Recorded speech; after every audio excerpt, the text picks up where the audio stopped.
Welcome to this tutorial on how to pay back a Schwab margin loan.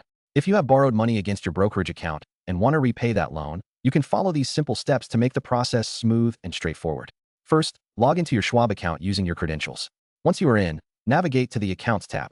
From there, look for the Margin section where you will find details about your margin loan, including the outstanding balance and interest rate. Make sure you are aware of the total amount you need to pay back. Next, decide how much you want to pay back. You can either pay back the entire loan amount or make a partial payment. If you want to pay off the entire loan, ensure you have sufficient funds in your account. You can transfer funds from your bank account or use available cash in your brokerage account. To make the payment, go to the Transfer section and follow the prompts to move the amount you have decided to pay back towards your margin loan. Finally, confirm the payment details before finalizing the transaction. Review the transaction summary to ensure everything is correct. Once you submit the payment, you should receive a confirmation of your transaction. Keep an eye on your account statements to ensure that the payment has been posted correctly, and check your margin balance to see the updated amount following the payment.